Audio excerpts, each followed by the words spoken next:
Now the second stage of labour. Second stage of labour का मतलब होता है फुल सर्वाइकल डायलेटेशन से लेकर delivery of the foetus.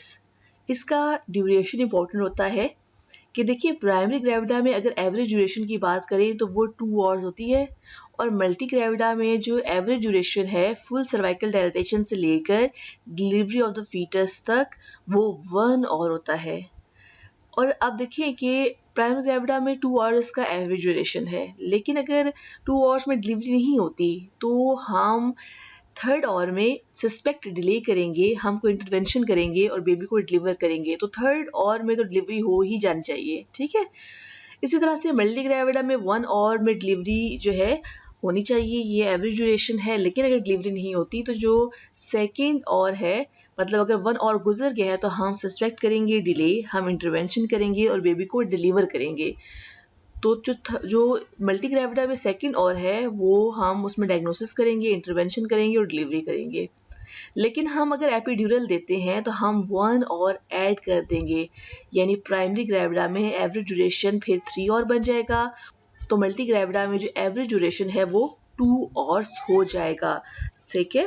So this is simple, और ये एमसीक्यूज में से बहुत आते हैं, इसमें कंफ्यूज नहीं होना।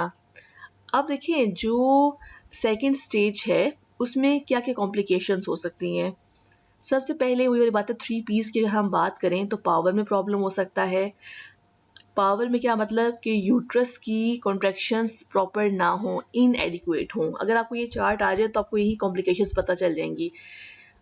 अगर आप किसी पेशेंट का पीए करते हैं और यूट्राइन कॉन्ट्रैक्शंस इनएडिक्वेट है इन the second stage of labour, यानी पेशेंट जो है वो फुली है, सर्विक्स जो है वो फुली है, अब आपने जो कॉन्ट्रैक्शंस चेक कर रहे हैं तो वो इनएडिक्वेट है, यानी वो 2 आ रही हैं इन 10 मिनट। आपको पता है ना सेकेंड स्टेज ऑफ लेबर में कॉन्ट्रैक्शंस मैक्सिमम होनी चाहिए, लेकिन अगर उस टाइम कॉन्ट्रैक्शंस वीक हो जाएं, बाज़ बात क्या होता है कि कॉन्ट्रैक्शंस वीक हो जाती है in second stage of labour, तो उसे हम कहते हैं कि सेकेंडरी डिसफंक्शनल यूट्राइन एक्टिविटी।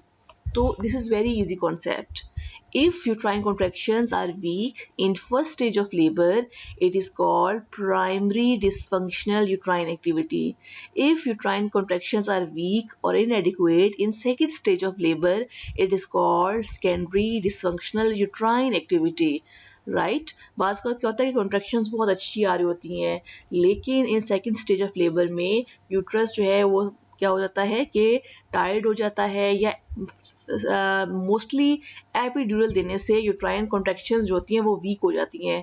तो बाकी कोई प्रॉब्लम नहीं होता, बस यूट्राइन कॉन्ट्रैक्शंस होंगी तो डिलीवरी होगी, तो इसीलिए इसको आपने मिस नहीं करना। अगर स्नैरियो में लिख देंगे यूट्राइन कॉन्ट्रैक्शंस माइल्ड आ रही हैं, 2 आ रही हैं 10 मिनट, या पेशेंट को वो लिख दें कि एपिड्यूरल दिए हमने और अब डिलीवरी नहीं हो रही, 3 आवर्स गुजर गए प्राइमरी ग्रेविडा में और डिलीवरी नहीं हो रही, तो उसका मतलब है कि एपिड्यूरल का उन्होंने वर्ड क्यों डाला है, बिकॉज एपिड्यूरल देने से यूट्राइन कॉन्ट्रैक्शंस इनएडिक्वेट हो सकती हैं। तो हम उसको क्या डायग्नोसिस बनाएंगे, सेकेंडरी डिसफंक्शनल यूट्राइन एक्टिविटी।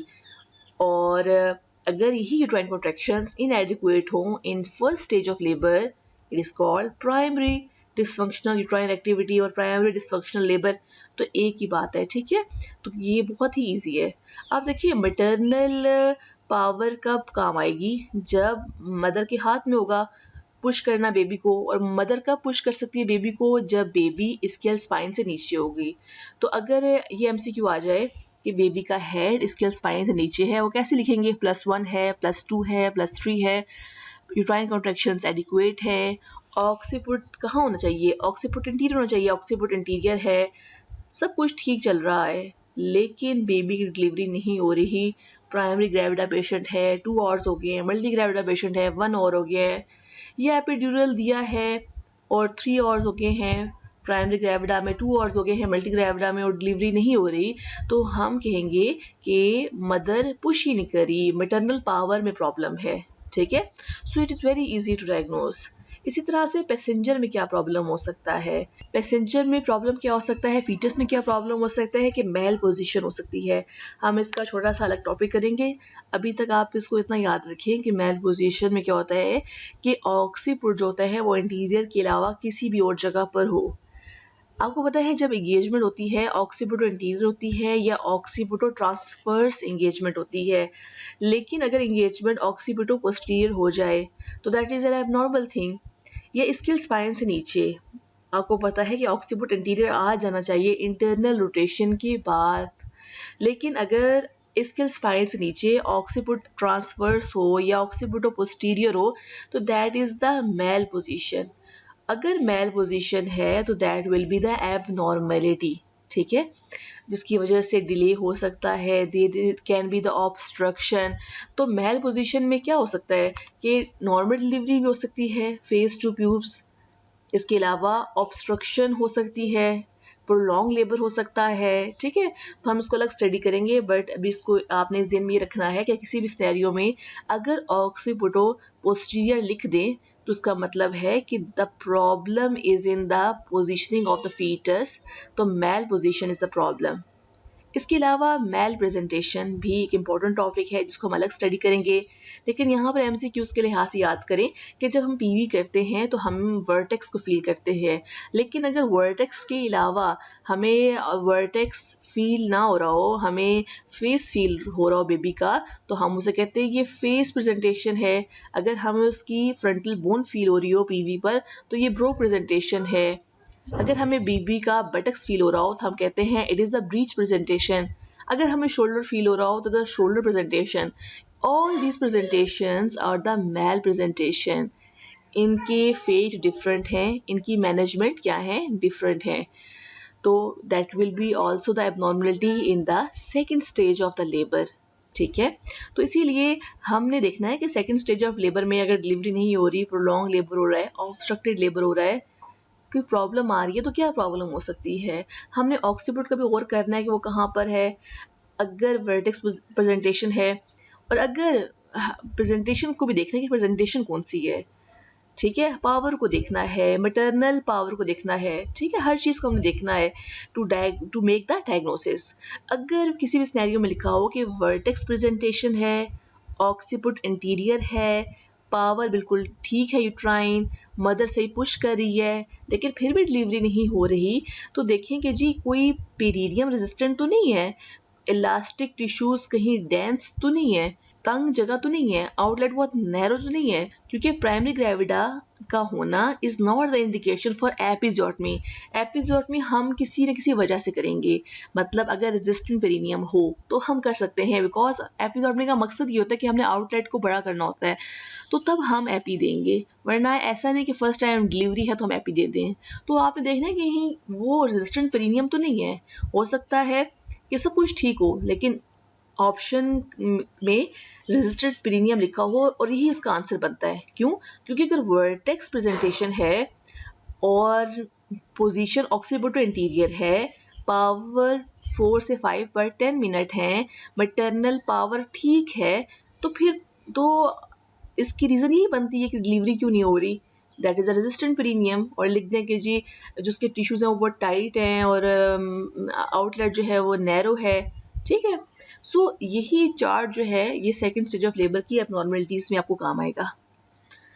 अब एमसीक्यू जल्द से कर लेते हैं, मतलब ये इस तरह से मैंने बनाए हैं ताकि कोई भी एमसीक्यू आप उसमें फिट कर सकते हैं। फॉर एग्जांपल प्राइमरी ग्रेविडा है, 39 वीक्स पे है, एक्टिव लेबर में है, यूट्राइन कॉन्ट्रैक्शंस एडिक्वेट हैं, सीटीजी रिएक्टिव है और पीवी पर सर्वेक्स फुली डायलेटेड है फॉर 1 आवर, वर्टेक्स एट +1 है और ऑक्सीपिट इंटीरियर है। अब इसमें आपने याद रखनी है बात कि देखिए प्राइमरी ग्रेविडा में average duration of second stage of labour 2 hours होना चाहिए।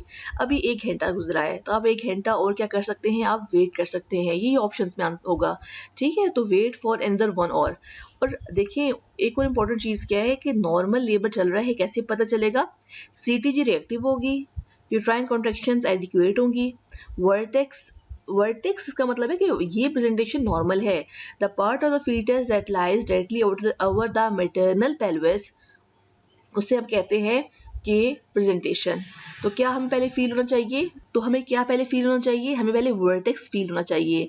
तो वर्टेक्स जो है फील हो रहा है, इसका मतलब है प्रेजेंटेशन का मसला नहीं है, वो +1 पे है, इसका मतलब है कि वो CPD वाले फैक्टर से निकल आया है, ठीक है। और ऑक्सीपुट जो है वो इंटीरियर है, इसका मतलब है मेल पोजीशन भी नहीं है। तो एवरीथिंग इज गोइंग स्मूथ, अभी टाइम भी पूरा नहीं हुआ। प्राइमरी ग्रेविडा में 2 आवर्स का होता है, इसीलिए हमने वेट करना है फॉर अंदर 1 आवर। बिल्कुल कंफ्यूज नहीं होना, इस बिल्कुल फोर्सेप्स नहीं लगाना है, इसे बिल्कुल सी सेक्शन नहीं करना, बिल्कुल रिलैक्स रहना है। अब अगर प्राइमरी ग्रेविडा एक्टिव लेबर में है, कॉन्ट्रैक्शंस एडिक्वेट है, हमने एपिड्यूरल दे दिया है, CTG रिएक्टिव है, सर्विक्स फुली डायलेटेड है 2 घंटों से, वर्टेक्स +1 पे है, +1 पे ना भी हो, -3, 0, +1 किसी स्टेशन पर भी है, क्योंकि अभी टाइम पूरा नहीं हुआ और ऑक्सीपुट इंटीरियर है, तो हम क्या करेंगे, वेट करेंगे फॉर अनदर 1 और because everything is going smooth. हाँ, अगर CTG रिएक्टिव ना होती, पैथोलॉजिकल होती, तो हम कुछ और इंटरवेंशन करते, ठीक है, हम सी सेक्शन कर सकते हैं, लेकिन सब कुछ ठीक चल रहा है तो we can wait for another 1 और बिल्कुल स्मूथ लेके आपने चलना है। लेबर के MCQs कभी भी डिफिकल्ट नहीं होते। अच्छा देखिए, अब क्या है कि अगर कोई प्राइमरी ग्रेविडा हो, एक्टिव लेबर में है, यूट्राइन कॉन्ट्रैक्शंस एडिक्वेट आ रही हैं, CTG रिएक्टिव है, फुली है वो फॉर 2 आवर्स, एपिड्यूरल के बगैर अगर वो फुली हो जाए 2 आवर्स के लिए, या एपिड्यूरल के साथ वो फुली है फॉर 3 आवर्स, तो हमने क्या करना होता है कि अब इंटरवेंशन करनी है। वर्टेक्स +1 पे हो, ऑक्सीपुटो इंटीरियर हो, तो हम जब इंस्ट्रूमेंटल डिलीवरीज पढ़ेंगे तो हम देखेंगे कि दिस इज अ इंडिकेशन कि अब हम इंस्ट्रूमेंट सप्लाई करके बेबी को डिलीवर कर दें, बिकॉज यूट्राइन कॉन्ट्रैक्शंस एडिक्वेट है, हम इसमें स्टिंटो तो नहीं लगाएंगे। अब आपने एक बात याद रखनी है कि 0 स्टेशन एंड ऑनवर्ड, अगर CTG जो है वो रिएक्टिव है तो सबसे पहले हमने वैक्यूम अप्लाई करना होता है और then we have to apply forceps. लेकिन अगर CTG रिएक्टिव ना हो तो सबसे पहले हमने अप्लाई करना होता है, या हमने अप्लाई ही क्या करना होता है, फॉरसेप्स अप्लाई करने होते हैं, बिकॉज वैक्यूम जो है वो उसका फेलियर रेट ज़्यादा होता है। हम इंस्ट्रूमेंटल डिलीवरी का जो लेक्चर है, वैक्यूम डिलीवरी और फॉरसेप्स डिलीवरी, वो अलग से हम स्टडी करेंगे, वो बहुत इंपॉर्टेंट है। लेकिन यहाँ पर सिर्फ आप इतना सा याद करें कि अगर सब कुछ ठीक चल रहा है और पेशेंट फुली है, टाइम पूरा हो गया है, तो हमने फिर इंस्ट्रूमेंट्स अप्लाई करने होते हैं, और इंस्ट्रूमेंट्स को अप्लाई करने के लिए इनकी प्रेरिक्विजिट्स जो हैं वो फुल होने चाहिए। जैसे इस स्टेशन, जैसे कि इस सिनेरियो में लिखा हुआ है कि टाइम भी पूरा हो गया है, वर्टेक्स प्रेजेंटेशन है, ठीक है, यानी कि प्रेजेंटेशन ठीक है। कौन सी प्रेजेंटेशन में हम फॉरसेप्स अप्लाई कर सकते हैं, वर्टेक्स प्रेजेंटेशन में, या फिर हम जो है फेस प्रेजेंटेशन, अगर मेंटो इंटीरियर है तो भी हम फॉरसेप्स अप्लाई कर सकते हैं। प्रेजेंटिंग पार्ट 0 या 0 स्टेशन से बिलो होना चाहिए, ठीक है। ब्रो प्रेजेंटेशन हो, मेंटो पोस्टीरियर हो, तो हम उसमें जो है, या शोल्डर प्रेजेंटेशन है, तो जाहिर सी बात है फॉरसेप्स अप्लाई या वैक्यूम अप्लाई नहीं कर सकते, कॉन्ट्राइंडिकेशंस हैं। इसके अलावा ऑक्सीपुट जो है, अगर वो इंटीरियर है या ट्रांसवर्स है, मेल पोजीशन में हम जो है इंस्ट्रूमेंट्स इस्तेमाल कर सकते हैं। सो इस सिनेरियो में एवरीथिंग इज गोइंग स्मूथ, हम इंस्ट्रूमेंट्स अप्लाई करेंगे। सबसे पहले हम क्या अप्लाई करेंगे, वैक्यूम, तब हम अगर वो फेल हो जाए तो हम फॉरसेप्स अप्लाई करेंगे। लेकिन अगर मैं यहाँ पे ले देती कि CTG नॉन रिएक्टिव है, तो सबसे पहले हम अप्लाई करते फॉरसेप्स, ठीक है। और कौन सा फोर्स अप्लाई करना चाहिए, कौन सा वैक्यूम अप्लाई करना चाहिए, ठीक है, ये हम डिटेल से करेंगे। अभी आपने सिर्फ अपने ब्रेन में ये वाला सिनेरियो ऐड करना है। अगर मल्टी ग्रेविडा है, प्रीवियस SVDs हैं, एक्टिव लेबर में है, यूट्राइन कॉन्ट्रैक्शंस एडिक्वेट हैं, CTG रिएक्टिव है, फुली है हाफ आवर से, तो वर्टेक्स +1 पे है, ऑक्सीपुटो इंटीरियर है, हमने क्या करना होता है, वेट करना होता है फॉर अनदर हाफ आवर, ठीक है। इसी तरह से अगर हमने एपिड्यूरल दे दिया और पेशेंट डायलेटेड है फॉर 1 आवर और सब कुछ वही हो, तो हमने क्या करना होता है, वेट करना होता है फॉर अनदर 1 आवर। तो ये बहुत इम्पोर्टेंट है, और बिलीव मी, हर ईयर एक पेपर ऐसा आता है जिसमें ऐसे ही सिनेरियो होता है। तो जो पेट क्वेश्चंस होते हैं तो उनको बिल्कुल भी ख़राब नहीं करना। इसी तरह से अगर मल्टी ग्रेविडा है, यूट्राइन कॉन्ट्रैक्शंस एडिक्वेट है, CTG रिएक्टिव है, एपिड्यूरल दिया, सर्विक्स फुली डायलेटेड है फॉर 2 आवर्स से, और मल्टी ग्रेविडा में आफ्टर एपिड्यूरल अगर 2 आवर्स हो जाएं तो हमने क्या करना होता है कि इंटरवेंशन करनी है। इसमें सब कुछ स्मूथ चल रहा है, वर्टेक्स प्रेजेंटेशन है जो कि +2 पे है, ऑक्सीपिट इंटीरियर है या लिख देते हैं ऑक्सीपिट ट्रांसवर्स है। तो हमने क्या करना होता है, इंस्ट्रूमेंटल डिलीवरी करनी होती है। अगर CTG रिएक्टिव है तो पहले वैक्यूम अप्लाई करेंगे, अगर वो नॉन रिएक्टिव होती +2 स्टेशन पे, बिलो 0 स्टेशन हम सबसे पहले फिर हम क्या अप्लाई करते, अगर CTG नॉन रिएक्टिव है तो हम फॉरसेप्स अप्लाई करते, बिकॉज हमारे पास टाइम नहीं होता कि हम वैक्यूम अप्लाई करें। नाउ ये इंपॉर्टेंट है, प्राइमरी ग्रेविटा 39 वीक्स पे एक्टिव लेबर में है, PA पे यूट्राइन कॉन्ट्रैक्शंस जो हैं वो इनएडिक्वेट हैं, CTG रिएक्टिव है, एपिड्यूरल हमने दिया है, पेशेंट फुली है फॉर 2 आवर्स, वर्टेक्स एट +2 है, ऑक्सीपिटो इंटीरियर है, कॉज ऑफ डिले क्या है। अब देखिए एपिड्यूरल आपने दे दिया, जाहिर सी बात है आप मॉनिटरिंग कर रहे हैं, आप देख रहे हैं कि भाई 2 आवर्स से यूट्राइन कॉन्ट्रैक्शंस ठीक नहीं आ रही, तो what is the diagnosis? It is a secondary dysfunctional uterine activity. ये तो आपको विद इन हाफ और जो है वो पिक कर लेना चाहिए, ठीक है। ज़रा आप साथ साथ जो मॉनिटरिंग कर रहे हैं तो कॉन्ट्रैक्शन से ठीक नहीं आ रही, या वो ऐसा लिख दें कि पेशेंट है वो लेबर में है, आपने एपिड्यूरल दिया, प्राइमरी ग्रेविडा है 3 आवर्स हो गए डिलीवरी नहीं होगी, या मल्टी ग्रेविडा है 2 आवर्स और डिलीवरी नहीं होगी, और लिख दें कि ऑक्सीपुट इंटीरियर है, बाकी कुछ गलत ना लिखें, और वो पूछे कि मोस्ट लाइकली डायग्नोसिस क्या है, तो जब एपिड्यूरल का वर्ड डाल दें तो तब आपने यही लिखना है कि मोस्ट कॉमन रीजन, क्योंकि एपिड्यूरल का वर्ड मैंने ऐड कर दिया है तब कहेंगे it is a secondary dysfunctional uterine activity. आपकी मॉनिटरिंग स्ट्रॉन्ग होनी चाहिए, ऐसी नौबत ही नहीं आनी चाहिए कि 3 घंटे गुजर गए और फिर आप ये डायग्नोसिस बना रहे हैं, आप तो साथ साथ मॉनिटर करेंगे। इसलिए साथ साथ मॉनिटर करके अगर आपको लग रहा है कि पावर में प्रॉब्लम है, यूट्राइन कॉन्ट्रैक्शंस एडिक्वेट नहीं है, तो आप साथ साथ करेंगे, फिर आप उसी वक्त डिहाइड्रेट कर देंगे और ऑक्सीटोसिन देंगे। तो ये भी आ सकता है, इसका भी सिनेरियो आ सकता है और इसका भी सिनेरियो आ सकता है। अगर ये ऊपर वाला सिनेरियो ऐसा ही लिखा हो और लिखा हो कि यहाँ पर लिखा हो कि सर्वेक्स जो है वो 6 सेंटीमीटर डायलेटेड है, वर्टेक्स जो है वो -2 पे है, ऑक्सीपिट जो है वो इंटीरियर है या ट्रांसवर्स है, तो कॉज ऑफ डिले क्या है? तो तो 0 स्टेशन से ऊपर तो ऑक्सीपिट ट्रांसवर्स ही हो सकता है ना, या ऑक्सीपिट इंटीरियर हो सकता है। तो तब आप क्या लिखेंगे? अगर यूट्राइन कॉन्ट्रैक्शंस इनएडिक्वेट हैं तो उसका आंसर क्या बन जाएगा? प्राइमरी डिसफंक्शनल यूट्राइन एक्टिविटी या primary dysfunctional labour.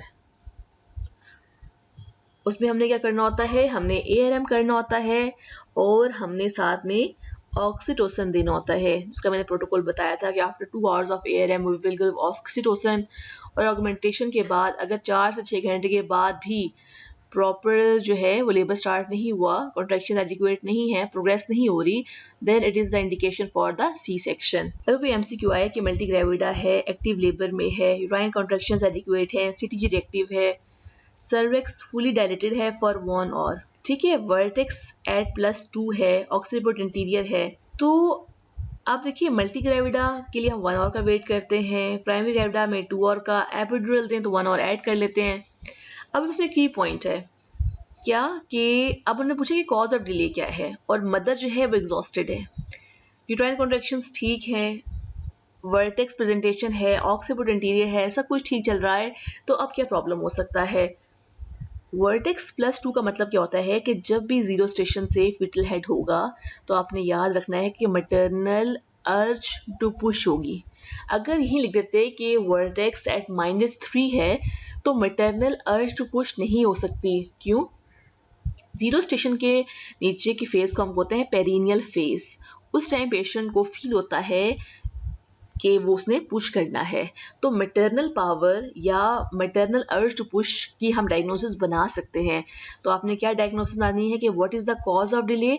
It is the maternal power और the maternal urge to push down is weak. इस पे हम पेशेंट को रीअश्योर करते हैं, उसको इंकरेज करते हैं, और अगर मदर जो है बिल्कुल ही पुश ना करे तो फिर हम इंस्ट्रूमेंट सप्लाई कर सकते हैं। So this is very easy, और अक्सर ये पूछ लेते हैं, तो ये बहुत सिंपल सी चीज़ है, और आई होप कि कोई समझ लग जाएगी स्टेशन की। अगर 0 से नीचे स्टेशन हो तो आपने ये सोचना है, 0 से अबव स्टेशन है तो आपने ये नहीं सोचना। सो हमने पावर की बात की, maternal power, uterine power, passenger की बात की, पैसेज की बात की, पैसेज में क्या है कि +4 पे हेड है, ठीक है, और वल्वा प्रॉपर डिस्टेंड नहीं हो रहा, तो इसका मतलब है कि रेजिस्टेंट पेरिनियम है, आप एपी देंगे, बेबी को डिलीवर करेंगे। इसके अलावा एक और इम्पोर्टेंट चीज़ होती है, पैसेज में चीज़ आपने बिल्कुल नहीं भूलनी, जो बहुत ज़्यादा आपसे पूछा जा सकता है, that is the narrow mid pelvis. Narrow mid pelvis का मतलब क्या होता है, ये एंड्रॉयड पेल्विस में क्या होता है कि एंगेजमेंट जो है वो आराम से हो जाती है, लेकिन मिड में जाकर जीरो स्टेशन पर -3 और जीरो स्टेशन पे हमने ये पढ़ा था नॉर्मल मैकेनिज्म ऑफ लेबर में कि ऑक्सीपुट जो है वो ट्रांसवर्स से कहाँ चला जाता है, ऑक्सीपुट इंटीरियर हो जाता है। लेकिन अगर जीरो स्टेशन पे ऑक्सीपुट जो है वो ट्रांसवर्स ही आपको मिले, ठीक है, -3 और जीरो स्टेशन पर मिड पेल्विस में अगर ऑक्सीपुट जो है वो ट्रांसवर्स ही मिले, इसे हम बोलते हैं डीप ट्रांसवर्स अरेस्ट। तो अगर आप ये भी सिनेरियो लिखे कि मल्टी ग्रेविडा है, फुली है, और 1 घंटा गुजर गया है, प्राइमरी ग्रेविडा है, फुली है, और 2 घंटे गुजर गए हैं, और जीरो स्टेशन पे ऑक्सीपुट जो है वो ट्रांसवर्स मिल रहा है, तो that is a deep transverse arrest. इसका मतलब है कि उसने इंटरनल रोटेशन की ही नहीं है, इंटरनल रोटेशन नहीं की तो वो ऑब्स्ट्रक्टेड हो गया वहाँ पे, that will cause the obstructed labour. तो ये भी बहुत इंपॉर्टेंट है। हम अभी ऑब्स्ट्रक्टिव लेबर का एक छोटा सा टॉपिक करेंगे, उसमें इंशाल्लाह I will cover this point. अभी आपने इतना सा बात जेन में रखनी है। सो छोटे छोटे की पॉइंट्स आपने जेन में रखने हैं। सीपीएसपी के एमसीक्यूज को हल करने के लिए आपने कोई बहुत बड़ी बुक्स नहीं पढ़नी होती, बस यू शुड नो दैट कि ये टॉपिक आएगा, यही बस वर्ड आएगा, and you have to pick that word. अब देखिए मल्टी ग्रेविडा है और वो एक्टिव लेबर में है, यूट्राइन कॉन्ट्रैक्शंस एडिक्वेट हैं, सिटी रिएक्टिव है, पेशेंट फुली है 2 आवर से, और वर्टेक्स जो है +1 स्टेशन पे है, ऑक्सीपुट पोस्टीरियर है। अब यहाँ पे कॉज ऑफ डिले क्या है, यहाँ पर लिख दिया कि जी ऑक्सीपुट पोस्टीरियर है। जब ऑक्सीपुट पोस्टीरियर होता है, जब भी मैल पोजिशनिंग होती है, तो that can cause a prolong labour, that can cause the obstructed labour, ठीक है। तो यहाँ पे कॉज ऑफ डिले क्या है, मैल पोजीशन। अब एक और एमसीक्यू आता है कि मल्टी ग्रेविडा है या प्राइमरी ग्रेविडा है, एक्टिव लेबर में है, यूट्राइन कॉन्ट्रैक्शंस एडिक्वेट है, सीटी रिएक्टिव है, पेशेंट फुली है for 2 hours, presenting part is face. अगर प्रेजेंटिंग पार्ट वर्टेक्स के अलावा कोई भी हो तो हम उसे कहते हैं कि that is the malpresentation, ठीक है। अब इसमें लिखा हुआ है मेंटम इंटीरियर है, तो फेस प्रेजेंटेशन में जो मेंटम होता है, जो चिन होती है, वो टूवर्ड्स, अगर प्यूबिक सिम्फिसिस हो तो हम कहते हैं मेंटम इंटीरियर है, अगर ये टूवर्ड्स सेक्रम हो तो हम कहते हैं मेंटम पोस्टीरियर है। तो पहली बात तो ये है कि ये मैल प्रेजेंटेशन है, इसमें कॉज ऑफ डिले क्या होगा, मैल प्रेजेंटेशन। मैल प्रेजेंटेशन बहुत इंपॉर्टेंट टॉपिक है। इस प्रेजेंटेशन में हमने क्या इंटरवेंशन करनी है, we will discuss in another topic. अब हमारे पास क्या है, third stage of labour. Third stage of labour किसे कहते हैं, it is the time from the delivery of fetus till the delivery of placenta and fetal membranes. Normal duration पता होना चाहिए, 5 से 10 मिनट्स का होता है। अब देखिए पहले तो बात है कि एक एमसीक्यू पे आ जाता है कि नॉर्मल ड्यूरेशन, दूसरी बात ये कि इसकी मैनेजमेंट हम किस तरह से कर सकते हैं, हम फिजियोलॉजिकल मैनेजमेंट भी कर सकते हैं, एक्टिव मैनेजमेंट भी कर सकते हैं।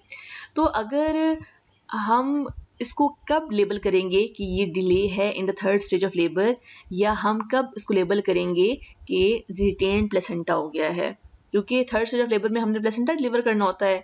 तो delay of third stage of labour कब हम लेबल करेंगे, if this stage is not completed with in 30 minutes of active management. 30 minute गुजर गए हैं लेकिन प्लेसेंटा डिलीवर नहीं हुआ और आपने एक्टिव मैनेजमेंट की थी, और एक्टिव मैनेजमेंट में हमने पढ़ा था ना कि हमने क्या करना होता है कि जैसे interior shoulder of baby deliver हुआ, आपने ऑक्सीटोसिन दिया, अर्ली कॉर्ड क्लैंपिंग की, और क्या हुआ कि कंट्रोल कॉर्ड ट्रैक्शन के जरिए से इसको डिलीवर किया। या फिर फिजियोलॉजिकल मैनेजमेंट आप कर रहे हैं और 60 मिनट्स गुजर गए हैं लेकिन डिलीवरी नहीं हुई, तो हम इसे कहेंगे कि देयर इज अ डिले, या हम कहेंगे this is a retained placenta. तो इसको तो आप बिल्कुल हिफ्स कर लें, बिकॉज ये तो एमसीक्यू एक आएगा ही आएगा।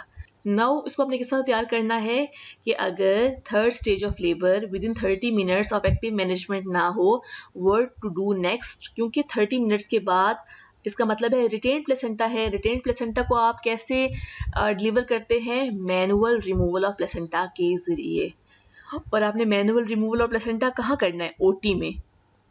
लेकिन अगर ये लिखें कि थर्ड स्टेज ऑफ जो है लेबर वो कंप्लीट नहीं हुआ with in 15 minute of active management, तो क्योंकि 30 मिनट्स के बाद आप सस्पेक्ट करते हैं डिले, तो आपने क्या करना है, वेट करना है फॉर अनदर 15 मिनट्स। तो ये बहुत इंपॉर्टेंट चीज़ें हैं, छोटी छोटी चीज़ होती हैं, इनको गलत नहीं करके आना, these are the pet questions. इस तरह से अगर third stage of labour complete नहीं होती within 30 minutes of the physiological management, क्योंकि फिजियोलॉजिकल मैनेजमेंट 60 मिनट्स की होती है या फिर हम 60 मिनट तक वेट करते हैं, उसके बाद हम सस्पेक्ट करते हैं डिले को, तो हमने वेट करना है फॉर अनदर 30 मिनट्स, ठीक है। इसके अलावा अगर फिजियोलॉजिकल मैनेजमेंट को 60 मिनट्स हो गए हैं लेकिन अभी भी प्लेसेंटा डिलीवर नहीं हुआ, तो हम सबसे पहले आपने लेबल करना है कि this is the retained placenta. पहला एमसीक्यू तो ये आ जाता है। दूसरा एमसीक्यू ये आता है कि आपने क्या करना है, आपने मैनुअल रिमूवल ऑफ प्लेसेंटा करना है, और मैनुअल रिमूवल ऑफ प्लेसेंटा के लिए ज़रूरी है कि प्रीवियस एसवीडीज हैं या इनक्रीटा परक्रीटा वगैरह ना हो, ठीक है। तो वो भी उस सिनेरियो में क्लियर कट लिखा होगा, ये नॉर्मल की बात हो रही है कि प्रीवियस एसवीडीज हैं या प्राइमरी ग्रेविडा है, और या फिर अल्ट्रासाउंड पे रूल आउट हो चुका है कि इनक्रीटा परक्रीटा नहीं है, तो फिर हमने क्या करना होता है कि हमने मैनुअल रिमूवल ऑफ प्लेसेंटा करना होता है। और कहाँ पर करते हैं, एक दफ़ा ये भी एमसीक्यू में आया था, आपने ओटी में करना होता है। ओटी में क्यों करना होता है, बिकॉज हमने क्या हो सकता है कि मैनुअल रिमूवल से प्लेसेंटा डिलीवरी ना हो, ब्लीडिंग बहुत ज़्यादा हो, परफोरेशन ऑफ द यूट्रस हो सकती है, तो कोई भी इमरजेंसी हो सकती है, आपको लेप्रोटमी करनी पड़ सकती है, हिस्टेरेक्टमी करनी पड़ सकती है, तो आप हिस्टेरेक्टमी का कंसेंट लेकर ही मैनुअल रिमूवल ऑफ प्लेसेंटा करते हैं। तो हिस्टेरेक्टमी आप कब करेंगे, जब आप लेप्रोटमी कर सकते हैं, और लेप्रोटमी आप कब करेंगे, आप ओटी टेबल पे करेंगे, ठीक है। तो ये बहुत ही आसान है, आपने सिर्फ जेन में 30 मिनट रखना है और 60 मिनट रखना है। एक्टिव मैनेजमेंट की 30 मिनट हो गए, प्लेसेंटा आउट नहीं हो रहा, सब कुछ स्मूथ है, आपने ओटी में लेके जाके मैनुअल रिमूवल कर लेना है प्लेसेंटा का। फिजियोलॉजिकल मैनेजमेंट आपने की, 60 मिनट हो गए हैं, डिलीवरी नहीं हुई प्लेसेंटा की, रिटेन्ड प्लेसेंटा हो गया है, आपने ओटी में जाके manual removal of the placenta कर लेना है। आई होप ये आपको अच्छे से समझ आ गया होगा, इसको अच्छे से प्रैक्टिस करो। I will take test.